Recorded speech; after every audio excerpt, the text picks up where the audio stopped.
Hello everyone, welcome to my mini blog. So আমি বেরিয়ে পড়লাম নিকিতাদির সাথে, এই যে দাঁড়িয়ে আছে। তো আমরা এসেছি ফুল কিনতে। এটা হচ্ছে ফেন্সি বাজারের মানে পান বাজার বলতে পারো, ফুলগুল্লি বলে। তো এখানে অনেক ভ্যারাইটির মানে ফুল থাকে, মানে অনেক ধরনের যেরকম লাগে। কিন্তু আমরা নিতে আসছিলাম যে ফুলটা, ওটার আমি নাম বলতে পারছি না, মানে জানি না ভালো করে কি বলে। এই যে এই ফুলগুলো খুবই সুন্দর দেখতে, মানে খোপাতে লাগালে খুবই সুন্দর লাগে। তো এগুলো নিব, মানে মেনলি হলো নিকিতা দিয়ে একটা রিসেপশনে যাবে। তো আমাকে আগেই বলে রেখেছিল ওকে চুলটা অল্প কার্লি করে এইভাবে অল্প ফুল লাগিয়ে দিতে। তো তার জন্য আমি ওর সাথে এসে পড়লাম, আর এই যে ফুলগুলো নিয়েছি।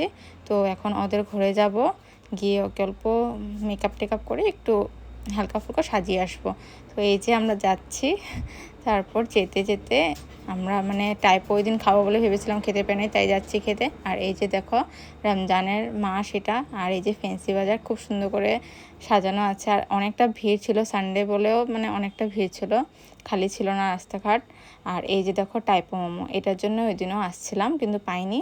আর এই যে তার সাথে ছিল চিকেন ফ্রাইড মোমো, খুবই টেস্টি ছিল খেতে। তারপর ওদের ঘরে এসে এই যে দেখো ওদের ছোটু কোথা থেকে জানি না ব্যথা পেয়ে আসছে, আর এই যে খাওয়ার জন্য কেমন করছে। আর এই যে ওকে আমি আই মেকআপটা করে দিয়েছি। তারপর ঘরে আসার পর খুবই ক্লান্ত লাগছিল, কিন্তু কি করব, মাও ছিল না ঘরে, মামার বাসায় গিয়েছিল।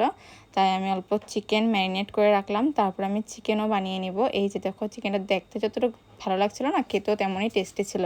আর হ্যাঁ, আজকের জন্য এতটুকুই। আর আমার ভিডিওটা ভালো লেগে থাকলে সাবস্ক্রাইব করো আর লাইক করো। ওকে, বাই।